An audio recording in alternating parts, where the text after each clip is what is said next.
Hello friends, नमस्कार।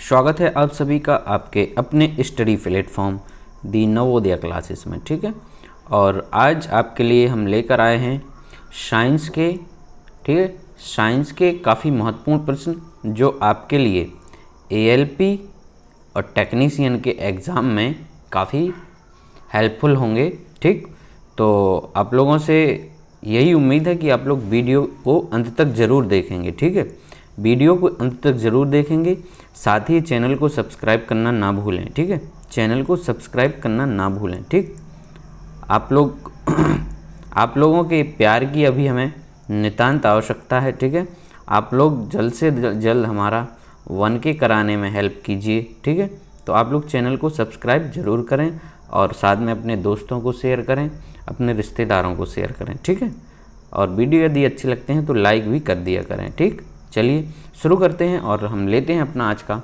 पहला प्रश्न।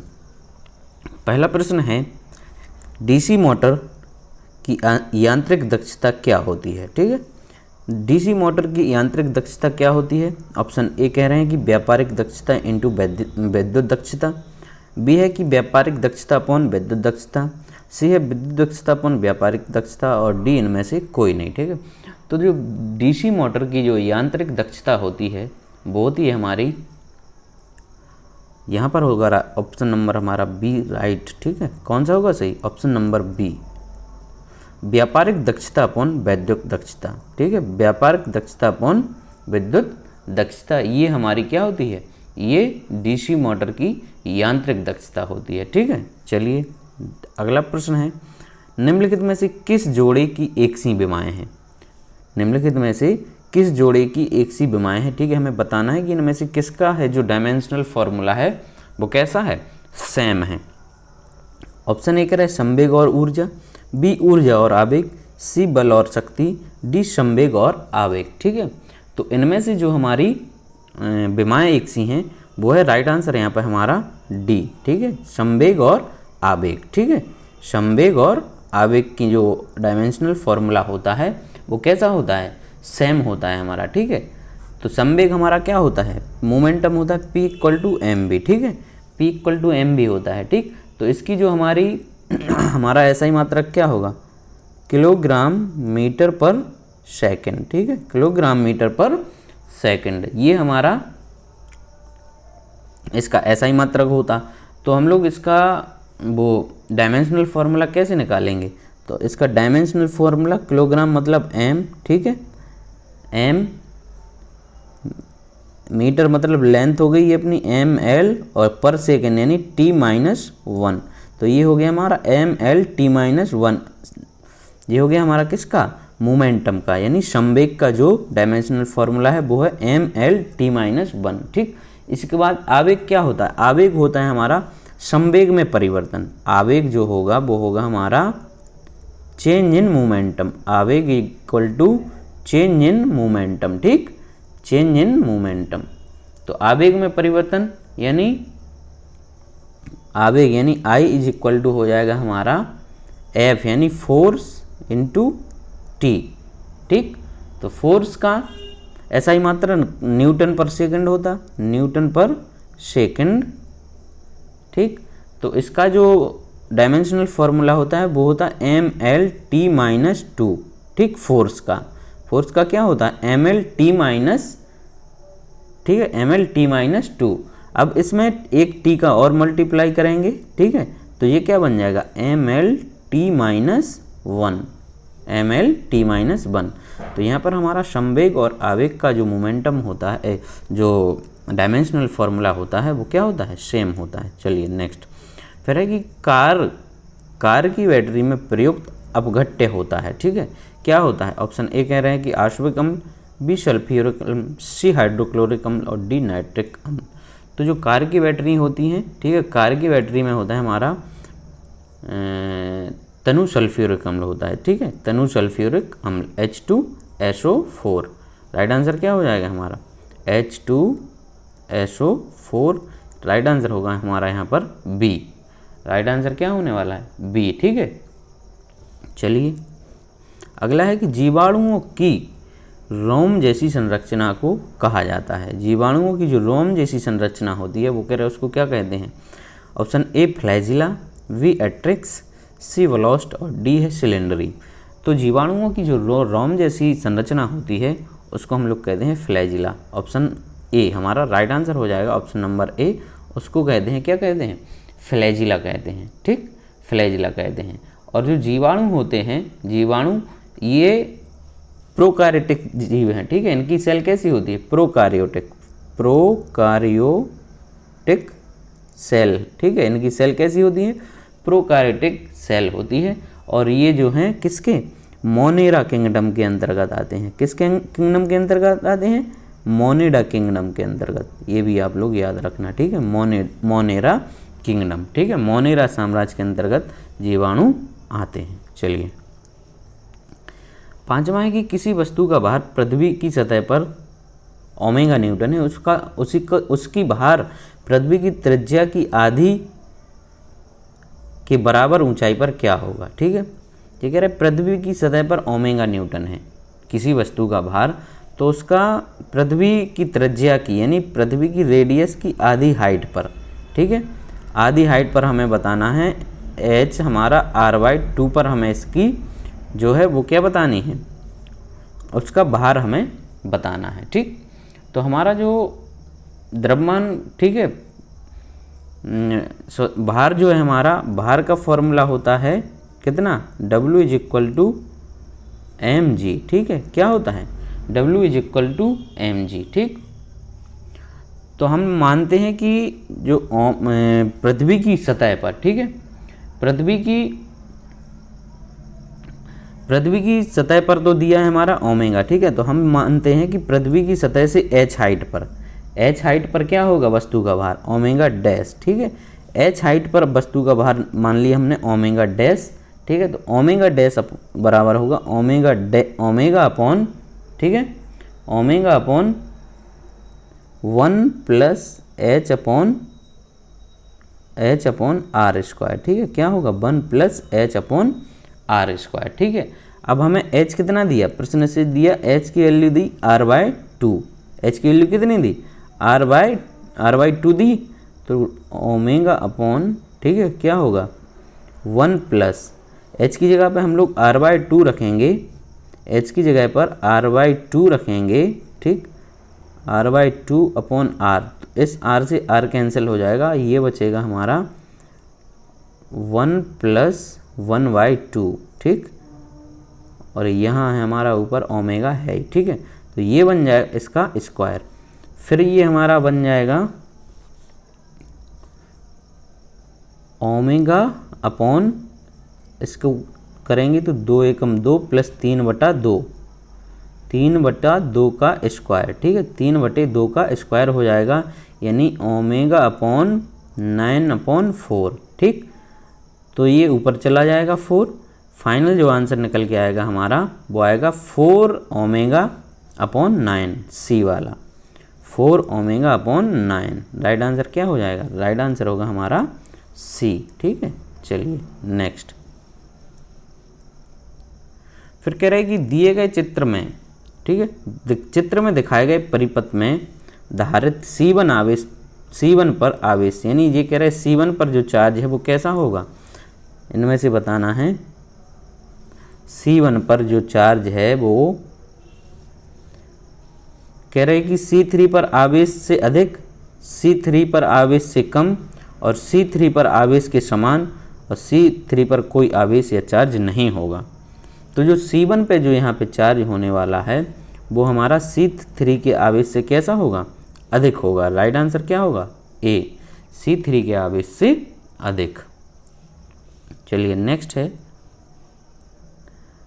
8वां क्वेश्चन है कि मल्टीमीटर से जांच करते समय ओपन प्रतिरोध का पठन होगा। ठीक है, यहाँ पे हमें ओपन रेजिस्टेंस बताना है। मल्टीमीटर के से जब हम लोग जांच करते हैं तो कह रहा है कि ओपन रेजिस्टेंस क्या होगा? तो जो ओपन रेजिस्टेंस होता है वो होता है इन्फिनिटी, अनंत होता है। राइट आंसर क्या हो जाएगा? राइट आंसर होगा यहाँ पर बी, अनंत होता है। ठीक है, मल्टीमीटर से जब हम लोग जांच करते हैं तो क्या होता है? अनंत होता है। ठीक, चलिए आगे बढ़ते हैं।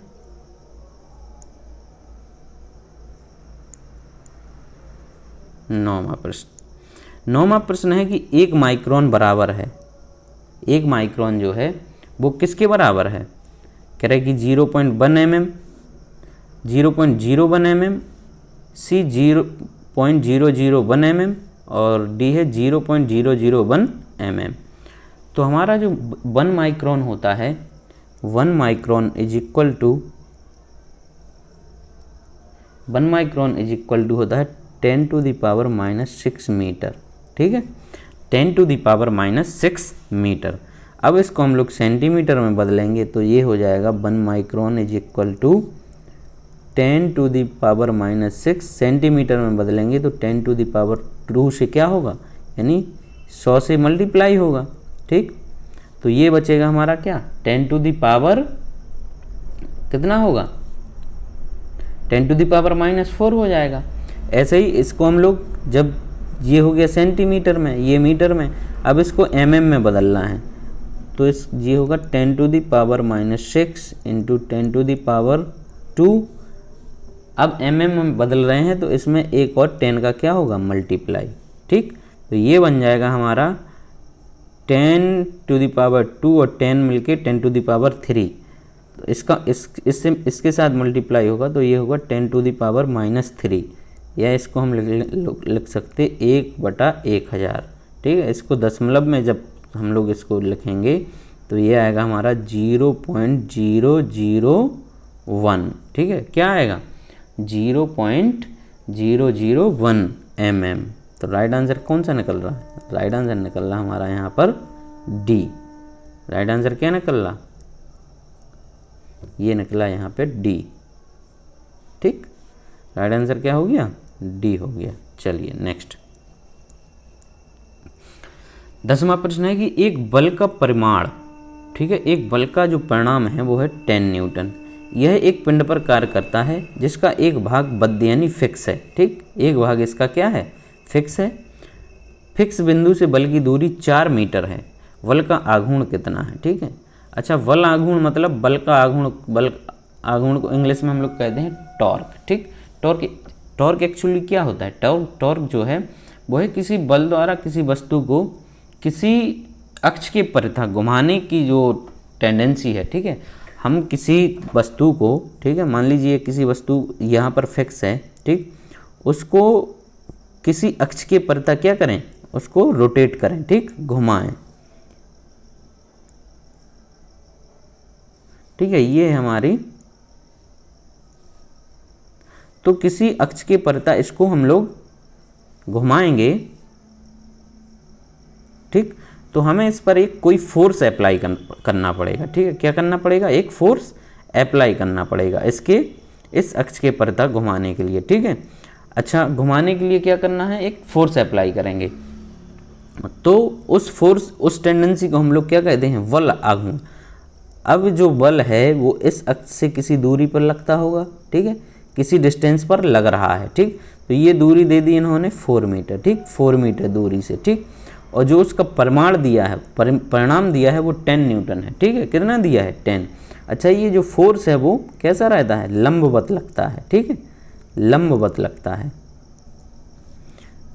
तो ये इसका जो कोण बनता है वो 90 डिग्री का बनता है। कोण कितना बनता है, 90 डिग्री का बनता है। ठीक, चलिए अब इसका सूत्र होता है हमारा बल आघूर्ण निकालने का, टाउ इज इक्वल टू होता है हमारा F इंटू आर। ठीक है, आर यानी डिस्टेंस और ये फोर्स, या आर इंटू एफ, एक ही बात है। ठीक है, अच्छा, अब इस पर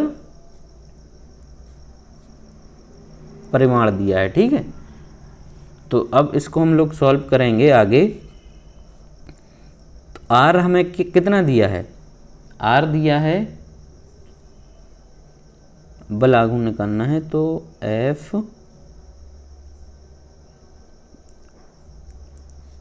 इसमें एंगल भी रहता है, तो इसका जो मैग्नीट्यूड है उसके लिए हम लोग आर एफ साइन थीटा लिख देते हैं। ठीक है, ये जो दिया है मैग्नीट्यूड, तो इसको आर एफ साइन थीटा करेंगे।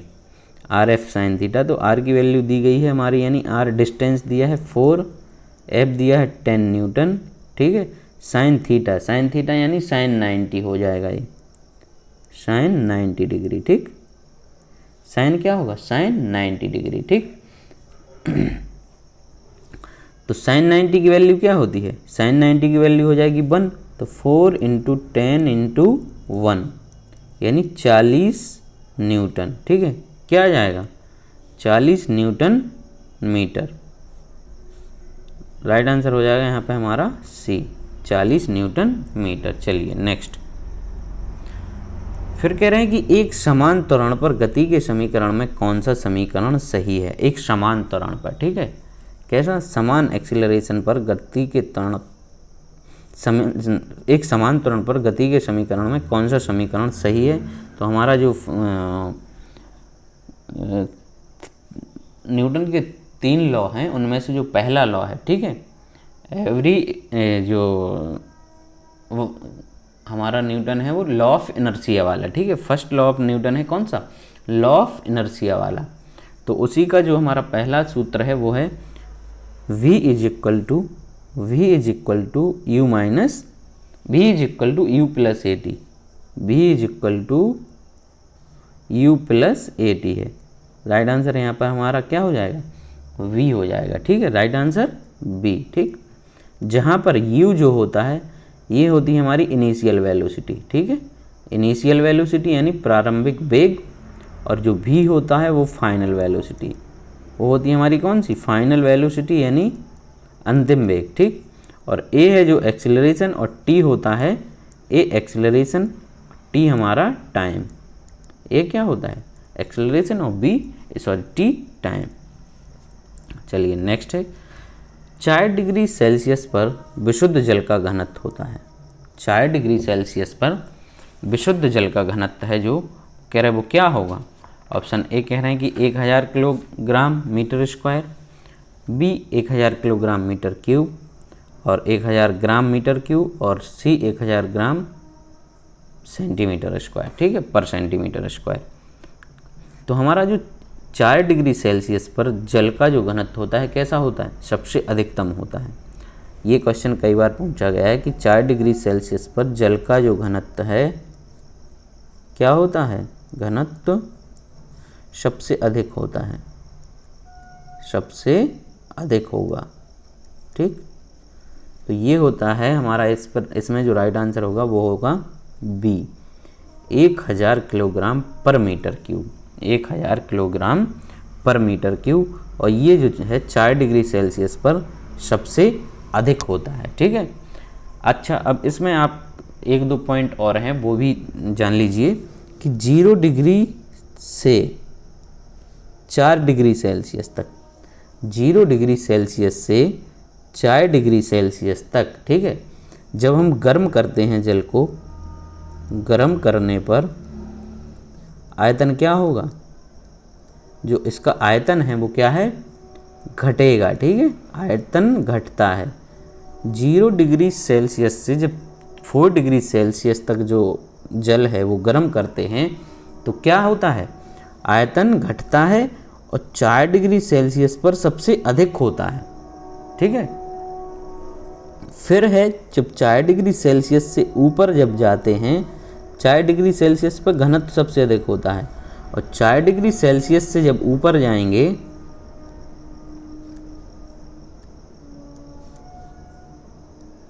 चार डिग्री जब सेल्सियस से हम लोग ऊपर जाएंगे, अधिक होने पर फिर क्या होगा, फिर जो है इसका आयतन बढ़ना शुरू होगा। 4 डिग्री सेल्सियस से अधिक पर आयतन जो है बढ़ेगा, ठीक है, फिर क्या होगा, बढ़ना शुरू होगा, बढ़ेगा। चलिए नेक्स्ट है कि 100 केल्विन है जो कितने डिग्री सेल्सियस के बराबर होगा। तो केल्विन और जो सेल्सियस में, ठीक है, रिलेशनशिप है वो है C-0 upon is equal to K-273 upon 100, ठीक है। तो यहाँ से ये निकल के आता है हमारा कि कि C इज इक्वल टू, ठीक है, K माइनस 273, ठीक है, K माइनस 273। तो हमें सेल्सियस में निकालना है। K की वैल्यू दी गई हमारी 100, तो 100 माइनस 273 यानी क्या आएगा, माइनस 173 डिग्री सेल्सियस। क्या आ जाएगा answer, minus 173 degree Celsius. Right answer होने वाला है यहाँ पर बी। नेक्स्ट 14वां प्रश्न है कि भाप की गुप्त ऊष्मा का मान होता है। भाप की गुप्त ऊष्मा है वो कह रहे कितनी होती है। ऑप्शन ए 80 किलो कैलोरी पर किलोग्राम, ठीक है, बी 536 किलो कैलोरी पर किलोग्राम, और सी 4.2 कैलोरी पर किलोग्राम, और डी है 1 किलो कैलोरी पर किलोग्राम। तो जो राइट आंसर है वो है भाप की जो गुप्त ऊष्मा होती है वो होती है कितनी, 536 किलो कैलोरी पर किलोग्राम, ठीक है, 536 किलो कैलोरी पर किलोग्राम, ठीक। अच्छा, किसी नियत ताप पर गुप्त ऊष्मा होती क्या है एक्चुअल में। अच्छा, किसी नियत ताप पर यानी फिक्स जो टेम्परेचर है उस पर पदार्थ की अवस्था में परिवर्तन, ठीक है, परिवर्तन के लिए जो ऊष्मा की आवश्यकता पड़ती है, किसी फिक्स टेम्परेचर पर किसी पदार्थ की अवस्था में परिवर्तन करने के लिए जो ऊष्मा की वहाँ पर हमें रिक्वायरमेंट होती है, आवश्यकता पड़ती है, वो हमारी ऊष्मा कहलाती है गुप्त ऊष्मा, ठीक है। क्या कहलाती है, गुप्त ऊष्मा। अच्छा, इसमें एक क्वेश्चन और आता है कि उबलते हुए जल की अपेक्षा भाप से जलने पर अधिक कष्ट क्यों होता है। उबलते हुए जल की अपेक्षा भाप से जलने पर अधिक कष्ट क्यों होता है। तो उसका भी आंसर है कि वो गुप्त ऊष्मा के कारण, ठीक है, क्योंकि जो भाप की गुप्त ऊष्मा है वो उबले हुए जल की अपेक्षा अधिक होती है। कैसी होती है, उबले हुए जल की अपेक्षा अधिक होती है, इसलिए जो भाप से हम लोग जलते हैं तो उससे हमें अधिक कष्ट होता है। और भाप की जो गुप्त ऊष्मा होती है वो होती है हमारी 536 किलो कैलोरी पर किलोग्राम, ठीक। नेक्स्ट फिर है कि इलेक्ट्रॉन वोल्ट इकाई है निम्नलिखित की। इलेक्ट्रॉन वोल्ट जो है वो एसआई यूनिट इनमें से किन की है। ऑप्शन ए आवेग, बी करंट, सी ऊर्जा और डी पावर। तो जो इलेक्ट्रॉन वोल्ट इकाई है वो है हमारी ऑप्शन नंबर सी ऊर्जा की। किसकी है, ऑप्शन नंबर सी होगा ऊर्जा, ठीक है, ऑप्शन नंबर सी एनर्जी की है। नेक्स्ट प्रकाश वेग, ठीक है, लाइट की जो स्पीड है उसके बारे में कह रहे हैं कि प्रकाश का जो वेग है वो माध्यम के साथ परिवर्तित होता है। बी कह रहे हैं माध्यम के साथ परिवर्तित नहीं होता है। सी आवृत्ति पर निर्भर करता है और डी तरंग दैर्ध्य पर निर्भर करता है। तो जो प्रकाश का वेग है वो माध्यम के साथ परिवर्तित होता है, ठीक है। जैसे जैसे उसका मीडियम वो बदलेगा, ठीक है, उसी हिसाब से उसका वो जो प्रकाश की जो स्पीड है वो भी कैसी होती है, वो भी परिवर्तित होती है, यानी कि माध्यम के साथ इसमें परिवर्तन होता है, ठीक है, माध्यम के साथ इसमें परिवर्तन होता है। प्रकाश के वेग की सर्वप्रथम जो गणना की थी वो किसने की थी। सर्वप्रथम गणना की थी किसने, सर्वप्रथम गणना की थी रोमर ने। किसने की थी, रोमर, ठीक, रोमन ने की थी सर्वप्रथम प्रकाश के वेग की गणना। किसने की थी, रोमन ने की थी, ठीक है। अच्छा, जो प्रकाश की चाल है वो जो मीडियम होता है उसके अपवर्तनांक पर निर्भर करती है। किस पे करती है, अपवर्तनांक पर, ठीक, मीडियम के जो भी मीडियम है, ठीक है, उसके किस पे, अपवर्तनांक पर निर्भर करती है। जिस भी मीडियम का अपवर्तनांक जितना अधिक होगा उस मीडियम में प्रकाश की चाल जो है वो कैसी होगी, उतनी ही अधिक होगी, ठीक है। और प्रकाश की चाल सबसे अधिक कहाँ होती है, प्रकाश की चाल सबसे अधिक होती है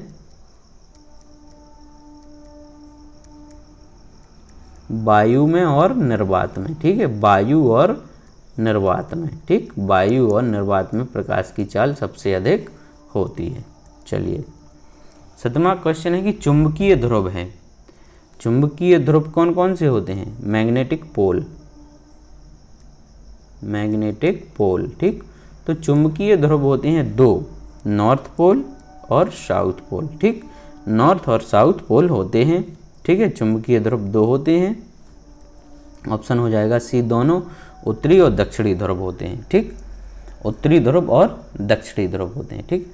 जब हम किसी चुंबक को स्वतंत्र रूप से लटकाते हैं, ठीक, जब हम किसी चुंबक को स्वतंत्र रूप से लटकाते हैं तो वह स्वतः ही, ठीक है, कैसी होती है? स्वतः ही अपने आप, ठीक है, उसका एक जो पॉइंट होगा वो उत्तरी ध्रुव की तरफ और दूसरा जो है वो दक्षिणी ध्रुव की तरफ होता है, ठीक है। चलिए नेक्स्ट, एक कण 10 सेंटीमीटर की त्रिज्या के वृत्त पर अचर रैखिक वेग 5 सेंटीमीटर पर सेकंड से चक्कर काट रहा है, तो कण का अभिकेंद्रीय त्वरण क्या होगा? कण का कह रहा है कि अभिकेंद्रीय त्वरण क्या होगा, ठीक। कोई कण है वो, ठीक है, एक कोई कण है, एक ये वृत्त,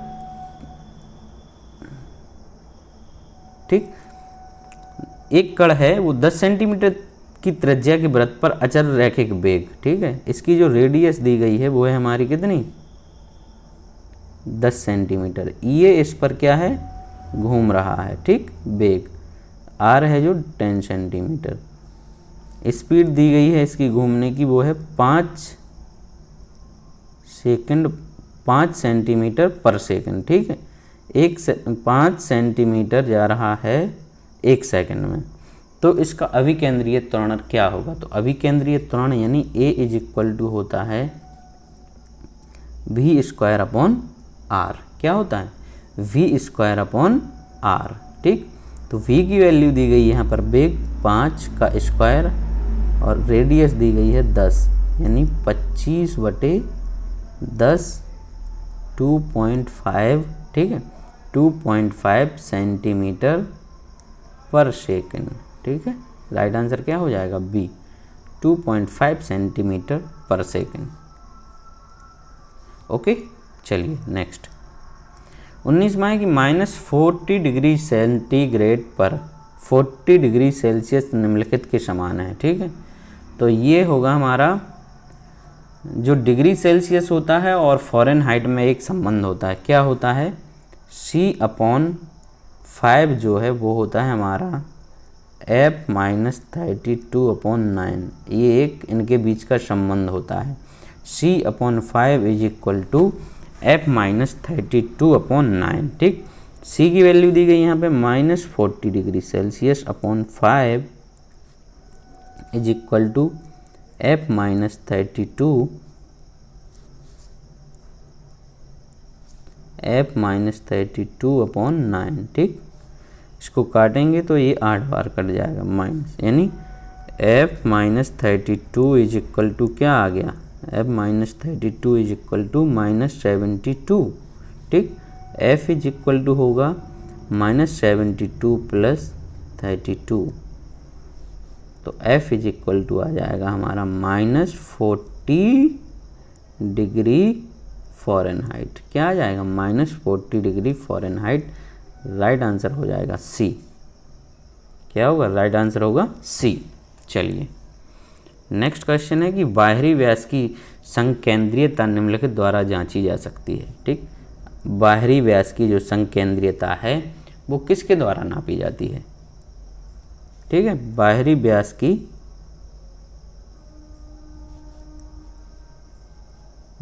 व्यास की जो संकेंद्रीयता है, ठीक, ये बाहरी व्यास की संकेंद्रीयता जो है वो किसके द्वारा नापी जाती है? ये नापी जाती है हमारा वर्नियर कैलिपर के द्वारा, ठीक है। किसके द्वारा? ऑप्शन नंबर ए होता है हमारा वर्नियर जो कैलिपर है, ठीक है। वर्नियर कैलिपर जो है वो एक ऐसा यंत्र है, ठीक है, ऐसा यंत्र है जिसमें ये एक सूक्ष्म मापी यंत्र है। कैसा है? सूक्ष्म मापी यंत्र है, ठीक। इसमें है हम मिलीमीटर के, ठीक है, मिलीमीटर के 10वें, 20वें और लगभग 50वें, ठीक है, 50वें हिस्से तक की शुद्ध गणना कर सकते हैं। सूक्ष्म मापी यंत्र जो वर्नियर कैलिपर है, इससे मिलीमीटर के 50वें हिस्से तक की, ठीक है, 50वें हिस्से तक की शुद्ध गणना कर सकते हैं, ठीक है। चलिए नेक्स्ट। फिर है कि रेल की पटरियां सामान्यतः निम्नलिखित की बनी होती हैं। रेल की जो पटरियां होती हैं वो काय की बनी होती हैं? ए कह रहे हैं कि माइल्ड स्टील, बी मध्यम कार्बन स्टील, सी 0.8 से लेकर 0.9% कार्बन वाली मिश्र धातु स्टील, और डी है उच्च कार्बन स्टील। तो हमारे जो रेल की पटरियां होती हैं ये बनी होती हैं हाई कार्बन स्टील से, ऑप्शन नंबर डी, ठीक है, हाई कार्बन स्टील से ये मिलकर बनी होती हैं, ठीक है। ऐसे कार्बन में, ठीक है, हाई कार्बन स्टील जो है इसमें जंग नहीं लगती है, ठीक है, क्या होता है इसमें जंग नहीं लगती है, ठीक है। दूसरी बात, ये अत्यधिक कठोर भी होता है। कैसा होता है? ये कठोर होता है, ठीक, और ये घिसता भी नहीं है, ठीक है, ये इसकी विशेषताएं हैं, ठीक। इसीलिए जो हाई कार्बन स्टील है उसकी ये रेल की पटरियां बनाई जाती हैं, ठीक है, ठीक है। चलिए नेक्स्ट। फिर है कि 26 जनवरी 2018 से किस राज्य में भू अधिकार अधिनियम चलाया गया? 26 जनवरी 2018 से ऑप्शन ए कह रहे छत्तीसगढ़, बी मध्य प्रदेश, सी झारखंड और डी ओडिशा। तो 26 जनवरी 2018 से जो भू अधिकार अधिनियम चलाया गया है वो चलाया गया था कहाँ पर? मध्य प्रदेश में। Right answer B. नेक्स्ट। प्रतिवर्ष पूरे विश्व में मानव अधिकार दिवस कब मनाया जाता है? ये क्वेश्चन काफ़ी फेमस है, तो इसका जो राइट आंसर है वो है सी, 10 दिसंबर को विश्व मानव अधिकार दिवस मनाया जाता है, ठीक है। 10 दिसंबर को पूरे विश्व में, ठीक है, विश्व मानव अधिकार दिवस मनाया जाता है। 25 दिसंबर को ये क्रिसमस डे है, ठीक, 25 दिसंबर को क्रिसमस डे, और 24 अक्टूबर को संयुक्त राष्ट्र संघ की स्थापना है, संयुक्त राष्ट्र संघ की स्थापना। चलिए नेक्स्ट। फिर है कि द्रोणाचार्य पुरस्कार दिया जाता है। द्रोणाचार्य पुरस्कार किसको दिया जाता है? एक, खेलकूद के उत्कृष्ट प्रशिक्षण हेतु, बी औषधियों के सर्वोत्कृष्ट प्रशिक्षण हेतु, सी राष्ट्रीय छात्र सेना के सर्वश्रेष्ठ सैनिक को, और डी सर्वश्रेष्ठ पहलवान को। तो जो द्रोणाचार्य थे ये कौन थे? गुरु थे, ठीक। द्रोणाचार्य कौन थे? गुरु थे। तो इसी से आप लोग याद कर सकते हैं कि जो पुरस्कार है वो किसके लिए दिया जाएगा? गुरु के लिए। गुरु ही तो प्रशिक्षण देता है हमें, ठीक है। कौन देता है प्रशिक्षण? गुरु देता है। तो द्रोणाचार्य पुरस्कार किसके लिए दिया जाता है? ये गुरुओं के लिए, यानी खेलकूद में उत्कृष्ट प्रशिक्षण हेतु, ठीक है। खेलकूद के क्षेत्र में जो कोच होता है ये उस कोच को दिया जाता है, ठीक है, कोच को। अच्छा, इसकी जो शुरुआत है वो कब हुई थी? तो शुरुआत हुई थी इसकी 1985 में। शुरुआत कब हुई थी? 1985 में। इसके अंतर्गत जो धनराशि दी जाती है पुरस्कार की वो है 5 लाख, ठीक है। पुरस्कार की धनराशि कितनी है? 5 लाख होती है। नेक्स्ट कह रहे कि एजरा कप किस खेल से संबंधित है? एजरा जो कप है वो कह रहे किस खेल से संबंधित है? A golf, B polo, C cricket और डी हॉकी। तो जो एजरा कप है हमारा वो है किससे? पोलो से संबंधित। राइट आंसर है बी, एजरा कप जो है पोलो से संबंधित है, ठीक है। और क्रिकेट की हैं जो हमारी रणजी ट्रॉफी है, रणजी ट्रॉफी, दिलीप ट्रॉफी होती है इसकी एक, ठीक है। हॉकी के हैं आगा खां कप, आगा खां कप, ठीक। बैटन कप होता है एक, ठीक, बैटन कप। ये सब किस में दिए जाते हैं? ये हॉकी के लिए। चलिए नेक्स्ट। 26वां है कि यदि पानी का तापक्रम 8 डिग्री सेल्सियस से 3 डिग्री सेल्सियस तक घटाया जाए तो पानी में क्या होगा? ये हम पहले भी बता चुके हैं। पहले ये क्वेश्चन आया था जिसमें अपन ने बताया था कि क्या होता है कि 0 डिग्री सेल्सियस से 4 डिग्री सेल्सियस तक क्या होता है? जो आयतन होता है, आयतन की बात यहाँ भी करी जा रही है, तो 0 डिग्री से 4 डिग्री सेल्सियस तक गर्म करने पर आयतन पहले घटता है। ठीक है, क्या होता है, घटता है। 4 डिग्री सेल्सियस पर जो है घनत्व सर्वाधिक होता है और 4 डिग्री सेल्सियस से अधिक होने पर आयतन बढ़ता है। ठीक, आयतन बढ़ता है। तो ये यहाँ पे घटा रहे हैं, यानी 8 से इसको 3 पर ला रहे हैं, तो आयतन क्या होगा, आयतन घटेगा। आयतन क्या होगा, आयतन में पहले तो होगी क्या, कमी। ठीक है, पहले होगी कमी, मतलब 4 तक आने में क्या होगी, ये कमी होगी। फिर 4 से और नीचे जाएगा तो फिर आयतन में क्या होगी, वृद्धि होगी। ठीक, तो यहाँ पर जो ऑप्शन डी हो गया, पहले आयतन में कमी आएगी और फिर क्या होगा, फिर आयतन में वृद्धि होगी। चलिए नेक्स्ट, निम्नलिखित में से कौन सा आयनिक एवं सहसंयोजक बंध यानी बॉन्ड का उदाहरण है। ठीक, तो सह आयनिक बॉन्ड और इसमें है सहसंयोजक बॉन्ड। तो इसका जो उदाहरण है वो है हमारा option number C, NOH, sodium hydroxide. ठीक है, सोडियम हाइड्रोक्साइड है जो Na पॉजिटिव होता है, OH-1। ठीक है, OH नेगेटिव। नेक्स्ट, शुष्क सेल में होता है। शुष्क सेल में क्या होता है, ये कह रहे ड्राई सेल में क्या होता है, ड्राई सेल में A ammonium chloride, B sodium chloride, D ammonium sulphide, C ammonium sulphide और D इनमें से कोई नहीं। तो शुष्क सेल में जो होता है वो होता है हमारा NH4Cl ammonium chloride, option number A ammonium chloride. Next, east द्वारा ग्लूकोज के किण्वक से कौन सी वस्तुएं प्राप्त होती हैं। ईस्ट द्वारा ग्लूकोज के किण्वक से कौन सी वस्तुएं प्राप्त होती हैं। तो ईस्ट द्वारा ग्लूकोज के किण्वक से जो हमें प्राप्त होती हैं वो होती हैं क्या, कार्बन डाइऑक्साइड और एल्कोहल। क्या प्राप्त होता है, ठीक, कार्बन डाइऑक्साइड और एल्कोहल प्राप्त होता है। ठीक, और यह जो क्रिया है ये ऑक्सीजन की अनुपस्थिति में होती है। ठीक, ऑक्सीजन की किस में होती है, अनुपस्थिति में, इसमें ऑक्सीजन अनुपस्थित रहता है। चलिए अंतिम प्रश्न है कि स्थगन प्रस्ताव का उद्देश्य होता है। ये हमारा आ गया पॉलिटी का। ठीक है, स्थगन प्रस्ताव का जो उद्देश्य है वो क्या होता है।